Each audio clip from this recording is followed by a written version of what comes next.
Mrs. Fiona Simpson. I jumped over the back seat over her car seat, holding my body over hers. Fiona Simpson said. It was a beautiful day in Queensland, Australia. Fiona Simpson, 23, was traveling with her grandmother, 78, and 4-month-old daughter Clara from Nanango on the Diaglar Highway. Both were returning from appointment and were planning to go to a coffee shop and enjoy the rest of the day, while the baby was asleep. They were having a bit of a chit-chat and enjoying the weather. On the way, the weather began to change. Simpson didn't check the weather before leaving, so she had no idea what was about to come. Clouds began to cover the sky, and it suddenly felt like it was going to rain. It began with a slow drizzling, but after a few minutes, the rain got heavier. Simpson was unable to drive because the windscreen was making everything invisible. She decided to stop the car on the roadside and drive when the weather improved. It was a normal thing for them as it rained every few days. It was too late to move as the hailstones began to fall. The size of the hailstone was as large as a tennis ball. The windy weather transformed into a deadly cyclone and later into a tornado. It felt like rocks were falling on the car. The baby woke up and began crying in fear, but Simpson's whole attention was on how to save themselves if things worsened. Winds gusted to 144 kilometers per hour, which was associated with a Category 2 cyclone. The intense winds made the situation much shadier as the hailstones were causing the windscreens to crack. Simpson looked around to see if any houses were nearby, so she could somehow drive there and take shelter. But nothing was visible. She wanted to drive the car and park it under the tree, but she felt it could be 10 times more dangerous if the winds caused the tree to fall. The mirrors of the car were all closed, but then Simpson heard a loud bang. The mirror shattered where the baby was seated, and hailstones and rain began to fall on the baby. Several mirror bits also fell on Simpson and her grandmother and injured their bodies. Without thinking, Simpson quickly unlatched her seatbelt and jumped into the back seat. She knew even a 1-second delay would kill her baby. One of the icy pellets fell onto the baby's head, and she began to cry in pain. Simpson quickly threw her body on the baby to protect her.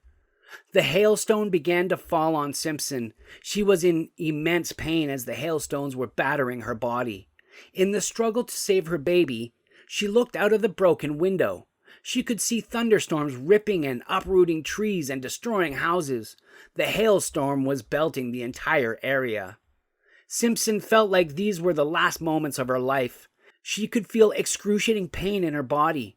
The baby was still crying, and there was no way to calm her down. The ferocious wind and heavy rainfall were so strong that even the car was moving. Simpson was waiting for the wind and hailstorm to slow down, but it seemed to be increasing. She wanted to hug her baby and help her calm down. Every second was testing her patience as her condition was getting worse. Her grandmother's body was also injured. Simpson regretted driving in a hailstorm. It was not just a hailstorm. Meteorologists described it as a supercell storm. Simpson knew she was trapped in a hailstorm, and there was no way out. She was worried for the baby and her grandmother's life, but there was no way to protect them. All she could do was wait for the storm to stop, but it didn't happen. Simpson unbuckled the baby from her seat and held her in her arms. She quickly turned over and handed the baby to her grandmother to protect her from the hailstones. But then the mirror from the grandmother's side shattered. Grandmother's arms were injured and bleeding. Simpson quickly took the baby from the grandmother and put her on the car floor. The baby screamed as she wanted to stay in her mother's lap, but it was the only way to protect her from the ferocious weather. Simpson then covered her grandmother with as much of her body as possible. Everything was coming inside from the broken mirrors: insects, broken leaves, trees, soil, branches, and grass. It seemed like nothing was safe at that time. After an hour or more, the storm cell passed. Simpson hugged her baby as she carried her from the floor. The baby was crying bitterly, but she was safe. Simpson wanted to go to the hospital, but the car was damaged. She didn't know if driving was safe as the cyclone may have hit again.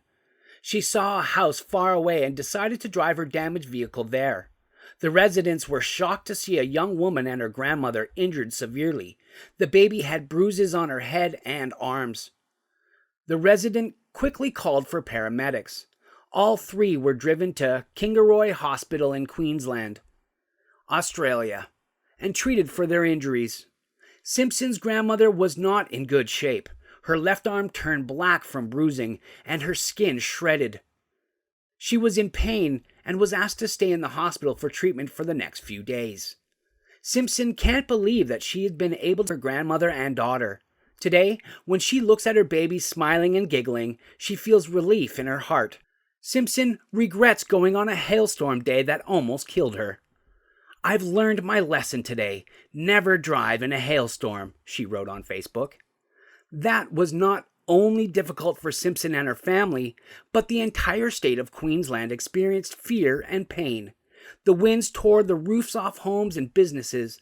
The hailstones destroyed wheat, barley, melon, and stone fruit crops, downed power lines, and cut roads. Fiona Simpson has proved to be a brave mother who fought incredibly with the weather. She is nominated for National Sheer Bravery. Fiona still has bruises on her entire body, but she believes injuries and pain can go away. But the pain of losing someone is more dreadful, and they have been lucky to survive that day. Over 9,000 properties in the region were reported without power after a tornado hit. Storms tore through Queensland properties, with over 300 callouts for assistance from emergency services since the storm began. Residents reported hailstones the size of golf balls, damaging homes and cars in the area. Fiona has proven that she will go above and beyond for her children, even if she is faced with great danger. "I'm just a mom," Fiona explained to her many new fans once she had recovered. "You do anything you can to protect your child no matter what, even at your own expense, and I would do it again." Fiona Simpson is one of the bravest moms to go above and beyond for her children or to put her own life at risk to protect them. But Fiona is not the only mom. Another mom had to wrestle with a crocodile to save her child. Rohimna, an older woman living in Indonesia, found herself startled one day when she heard what sounded like her 25-year-old daughter, Trisna, shrieking down by the river. She ran down to find her daughter being pulled into the water in the jaws of an 18-foot-long crocodile.